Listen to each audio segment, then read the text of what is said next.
So first things first, Damien. Yes. How are you? Good. Doing good. How are you? I'm all right, thank you. Good. So, well, one thing that I want to start with is obviously you've been making music for quite a while. You've been Yeah. writing songs for 25 plus years. hmm Whenever you, and then this might not be right, but the way I see it, you've become more prolific as you Yeah. go on. Yeah. That's very true. Thanks. So, what is it about? Usually, I hear, well, it's difficult if you have 10 albums. It's difficult to kind of write a song because you've done a lot of stuff already. Yeah. Where does this kind of proliferation come from, in a way? I wish I knew. It's funny because I was saying in an earlier interview that I'm not your typical songwriter or writer that that can just sit down with his guitar or a notebook and pen and decide, okay, today I'm gonna write a song. So how it works with me, Okay. I describe my songs. My songs are like cats, in the fact that if you try to like call a cat to you, or you say like, or you really want a cat to sit in your lap.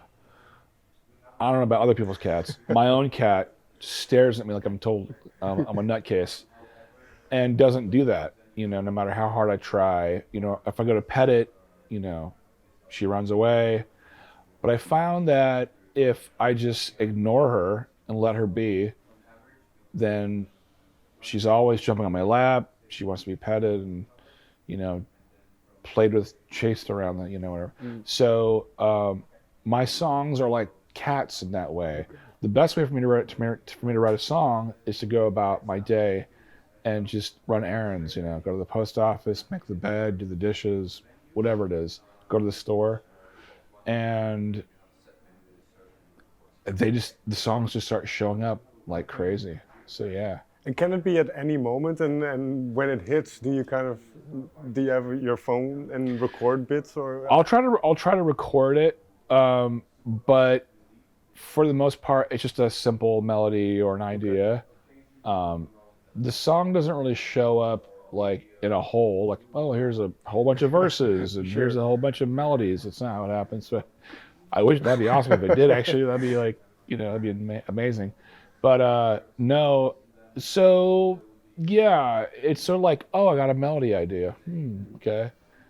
Uh, or sometimes it's just like a picture in my head, and I'll maybe write it down like a line or two, and I just go about doing the dishes or go about going to the store or whatever it is, and there I am in the bread aisle or cereal aisle. All of a sudden, the next line comes. Okay, and that's kind of how it works for me. I rarely ever sit down, rarely ever sit down and say, all right, well, here's the melody, here's the lyrics. I'm not going to get up from this table until I write this whole thing. You know, Right.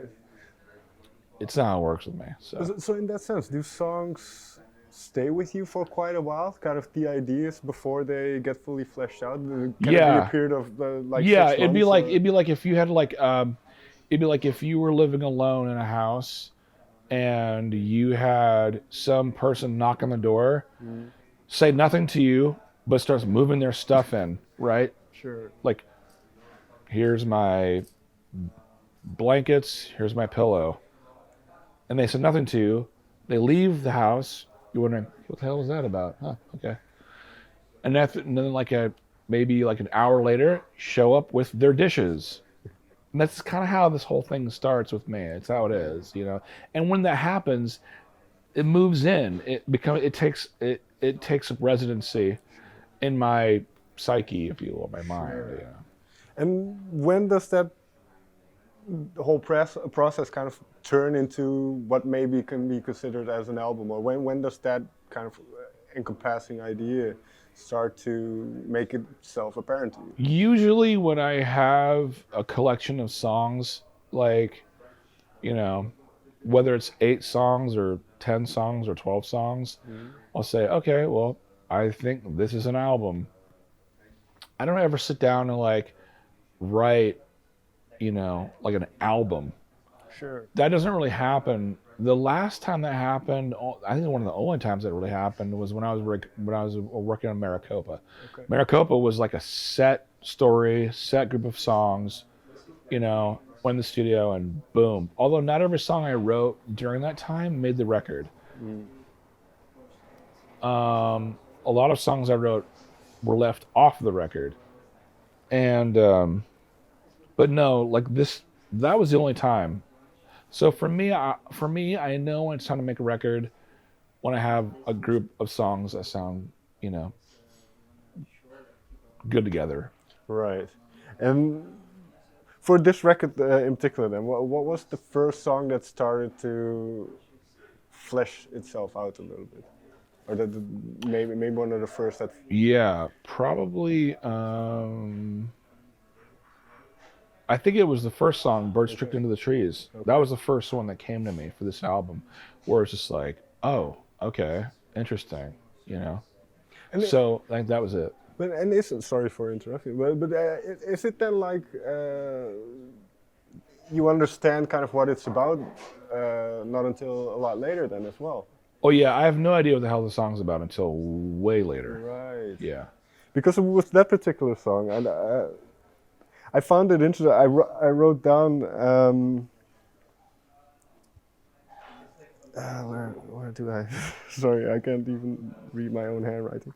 I wrote down perfect imperfections and failing to see the beautiful things in front of you. So I'm not sure if that's correct. Yeah, fade into perfected imperfection.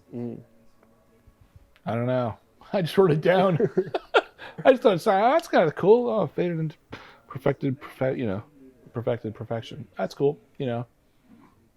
For me, it was just like, it was just a line. I didn't really dwell on it or think about it. So I will say though, but because of that, when I go to perform it, like sometimes months later, sometimes years later, I'll be struck by the line and say, oh, that's kind of cool. I wonder what the heck I meant by saying that, So that happens quite a bit, actually. Is it one of those things where while you're creating it, you don't want to overthink? Oh yeah, I don't think about any of those lines. Okay. No, not at all. Okay. Because to me, I believe that the song has its own thing. It's basically showing up, and I'm just writing it down, whatever it tells me to write down. I'm sort of like the servant when it comes to writing the songs. Yeah, it's crazy. I just feel like that's what it is. I never question what I'm writing down. Right. I never try to say like, because if I did, I don't think the songs would be the way they are, lyrically speaking. Right. I would never say like, well, that's, I would never say that so I could change this line. I would never do that because I feel like the songs are showing up as they want to be said, and that's exactly how I say it. You want to keep that openness in a sense. Yeah. It's sort of like being an interpreter. It's like it's like if you're interpreting something, and you want it to, it's like if I'm interpreting a different language that someone doesn't know, I want to make sure that I am giving the best representation of the language I'm speaking, word by word. That's what I feel is important.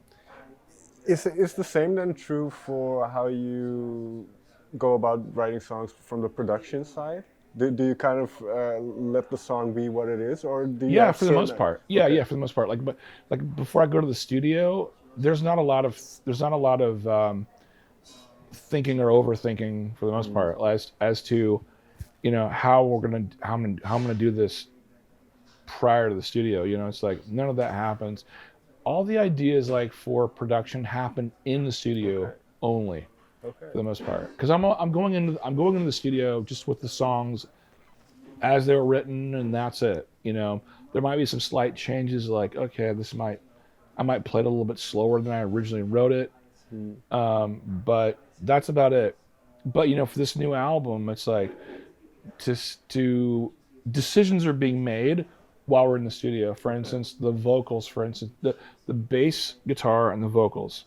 The bass guitar for this album is really upfront in a way. The bass guitar is like it's more upfront and noticeable than even the acoustic than what I'm playing, the acoustic like guitar playing. But so yeah, the bass for the first time on any of my albums is the lead instrument. Same thing with the vocals. The vocals are the loudest thing in the entire album, and there's no effects in the vocals. They're just completely upfront, is dry. Yeah, but again, all those decisions are made in the studio. What was it about hearing your vocals more clearly, in the sense that appealed to you while in the studio? I don't know if it appealed to me. I think it was something. I think it was a decision that was made to where, well, there's many reasons for this answer. One, after working for many years with Richard Swift, Sure. who was known for his use of reverb, for instance. This is sort of like a call and response to that. It's like for years I was working with Richard, producing these albums, engineering these records, and they were just soaked in reverb. Sometimes to the point where you can barely make out what I was saying at the time. It's like I can sing like I'm in the Grand Canyon. But this time around, I decided to, and because it's funny because him, before he passed, we had this conversation about doing a record that was similar to what we did production-wise with this record. Okay. So it's sort of like that. So it's a response to that. It's sort of like a call and response. Because I was wondering about that, whether, because even if we go back to the previous record, it is a little bit more stripped down. So I was wondering whether that was a reaction to kind of not working with Richard. Definitely. Anymore. Yeah, it definitely is. Okay. Yeah, after spending many years working with Richard. Was it weird then to be in the studio by yourself, in a way? It was very foreign. Okay. It was very foreign. But at the same time, it really wasn't, because I was working with Josh Gordon again.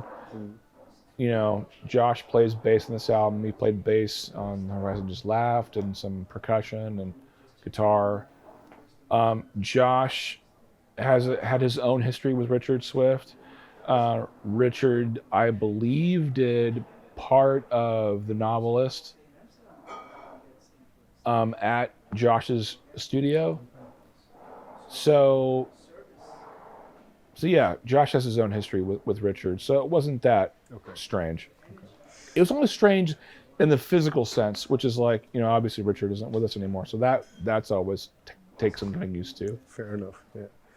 Well, getting back to the voice then, or the vocals. Well, one thing that I suppose kind of happens when you can hear the vocals more clearly is that it becomes a little bit more personal. You can hear kind of the small little nuances and those kinds. So, what was it for you hearing yourself in that way, kind of more clearly, maybe a little bit more direct in a way? Mm-hmm. I think that the best way to describe it is to give the listener an idea of what I sound like in my head.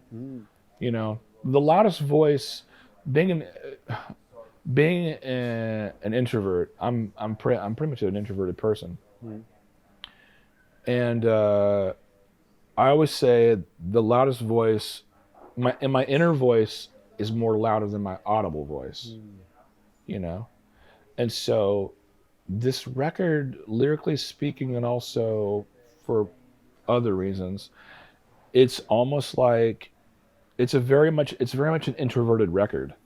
So having the vocal be the way it is on this record, I knew when we got to the studio, I was like, I think the vocals should be a lot louder and very intimate sounding. Now, that in itself, speaking, is also very frightening, to do, because it's very vulnerable and strange.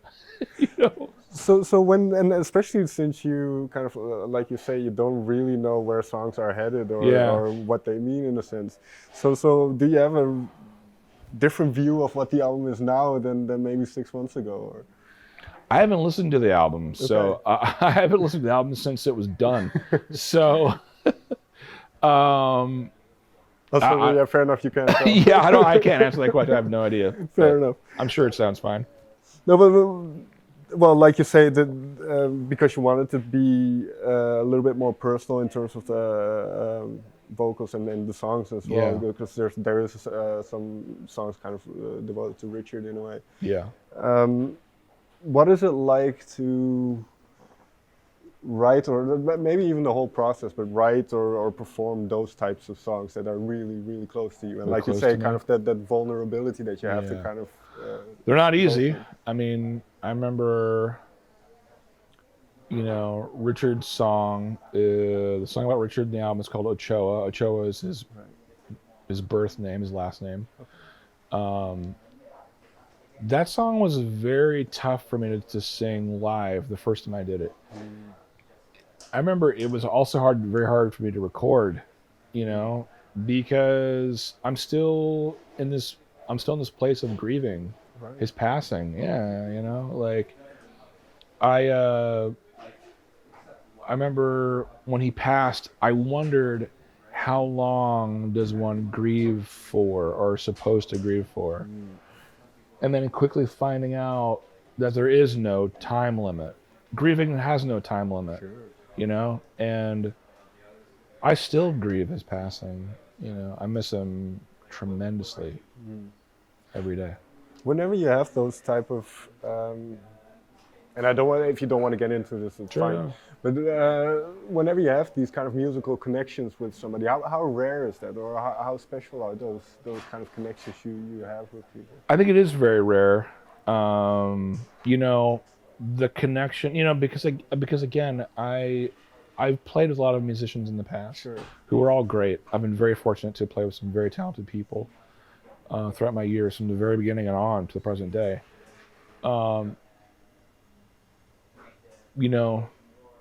Next to Richard, I'd never had an experience with anybody, musically speaking, and on a friendship level, on a brother level, soul level, than I did with Richard.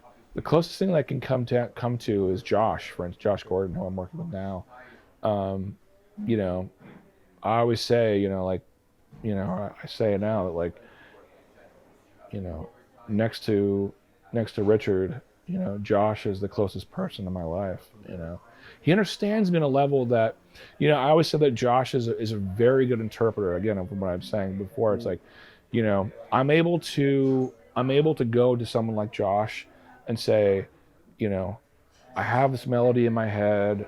I'm not exactly sure how to play it. And he says, oh, well, what is it? And I'll, show him the melody. And he'll figure out how to do it. He'll do it perfectly, perfectly. And there's a way that I communicate with him from one musician to another that is just, it's without explanation. I don't know. It's crazy, man. It's like this weird psychic level, and Richard and I very much had the exact same thing. So to have that, to have what I had with Richard, to experience it on a different level with Josh, I'm very fortunate to have that. So. Right.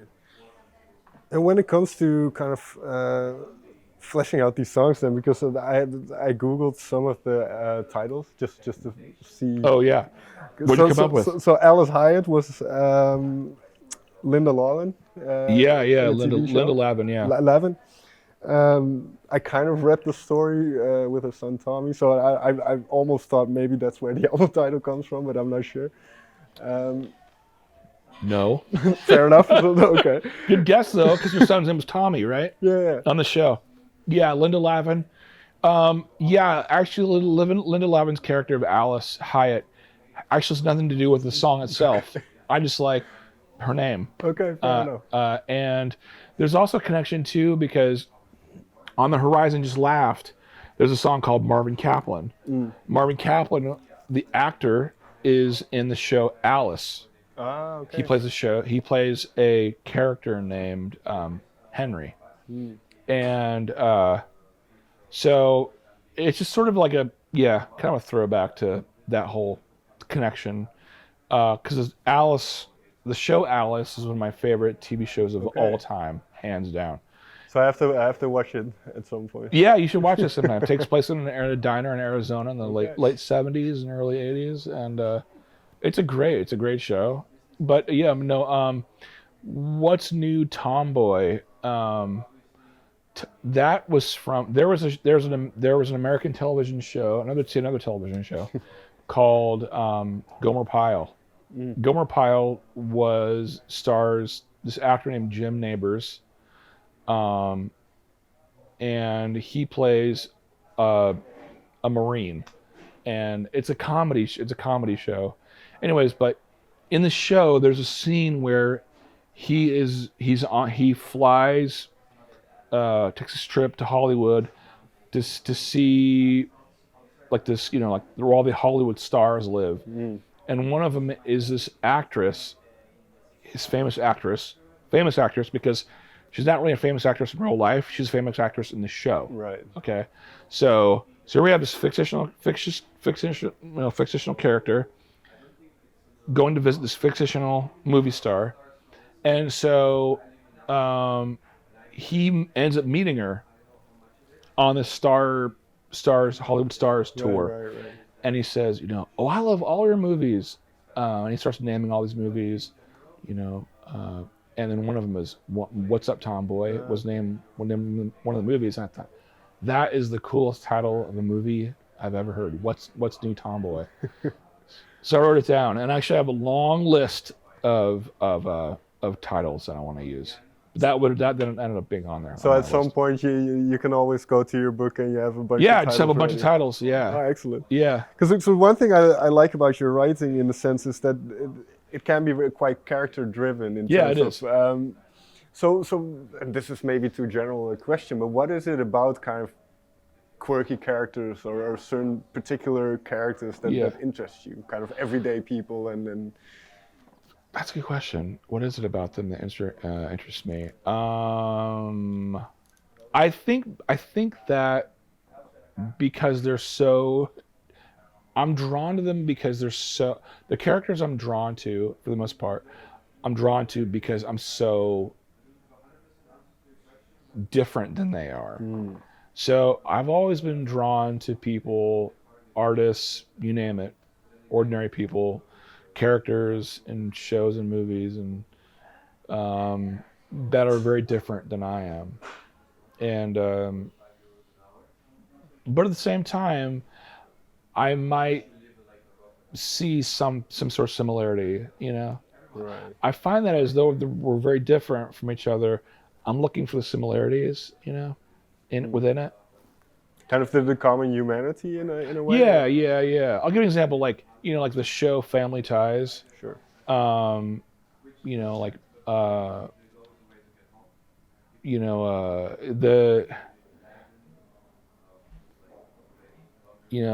Keaton. He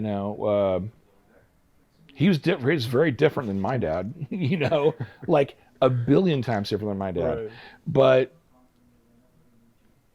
yeah, I was obsessed, with that show, and and just the dynamic between all the family, but mostly Michael Gross's character, And it's kind of like you say, because it's so foreign yet quite familiar. That makes it interesting. Yeah, I mean, even Alex Keaton, played by Michael J. Fox, is the same way. It's just like this guy's couldn't be more different, than I am. I mean, Well, one thing I find very interesting, because you mentioned that in essence you're an introverted person. Yeah.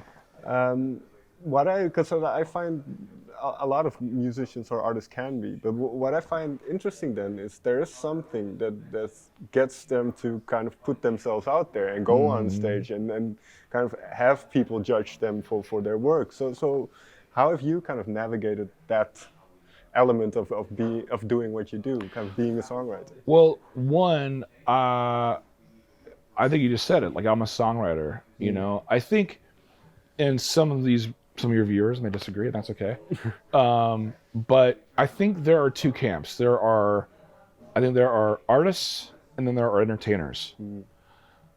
Very rarely do you get the two in one package deal, you know, like either getting one or the other, but for the most part, that's it. You do get the artist and the entertainer, you know. I'm more of the artist. I'm not an entertainer. Like when I walk on stage, there's no crazy ass light shows. You know, there's no "Hello Colorado" or "Philadelphia." Like there's none of that. You know, I pretty much just walk out and sit in a chair and just perform the songs. You know, I'm not doing the same line of jokes every night. Hell, I don't even use a set list at all. I never use a set list. You know, there's no monitors on. There's no nothing. You know, so I just pretty much walk out there and just, do my thing. You know, play the songs. But is it kind of almost like creating the song is already giving you enough fulfillment that all the things around doesn't really matter in a way? Yeah, in some way, yeah. It's so, you know, and when I write the songs and then do the record, it's almost like, all right, I'm done, you know. But so touring is the other side of that, where it's like, you know, people want to see you live, you know, and you know, which I honor, and I think it's really important actually to do that. Sure. I think touring is actually a good thing because for me, I like it because, you know, it's a way to like connect with the people whose lives whose songs that, you know, they're now attached to, you know, or vice versa.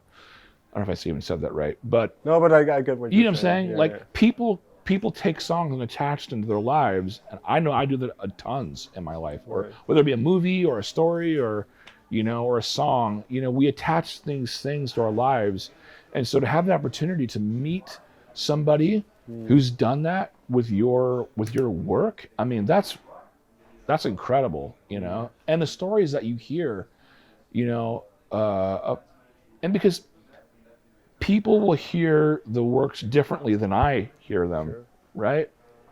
That's so for me, it's like touring is a cool opportunity to have that happen, to meet these people that happens to. Last question then, what was one song or artist recently that kind of you had this type of connection with? Or a story that you felt connected to? Whoa, that's a good question. Can be from longer. It doesn't have to be recently. It can also be from that connected to you on an emotional level. Any level, just something that kind of hit you in a way, or that. Man, you know, yeah, there, and I don't know why this is, but this is totally not expected. There is this Bo Diddley song called "Oh Yeah" is what it's called, and I know why I connect with it on an emotional level. But when you hear the song, you would never ever think that maybe this is, you know, a song that someone can connect to on an emotional level. But the reason I do is because of Richard. Because this song reminds me of Richard, and the way it's recorded, the way Bo Diddley performs the song. I'll give it. I'm not going to be very good at interpreting this, relaying this song to you, but there's. That's fine. People can look it up. Oh yeah, let them look it up. But I will not, without giving it away. There's the chorus of the song. He just goes, like, you could hear it, like he has the microphone, like, you know, like here, and he just goes, and it sounds like it's from far away. And he goes, "Oh yeah," and he goes, "Yeah," and he goes, "Yeah," but when he does it, it's so loud, "Yeah," and it's, anyways. But it reminds me of Richard. Okay. And so for me, I love that. Number one, I love the song. I absolutely love Bo Diddley.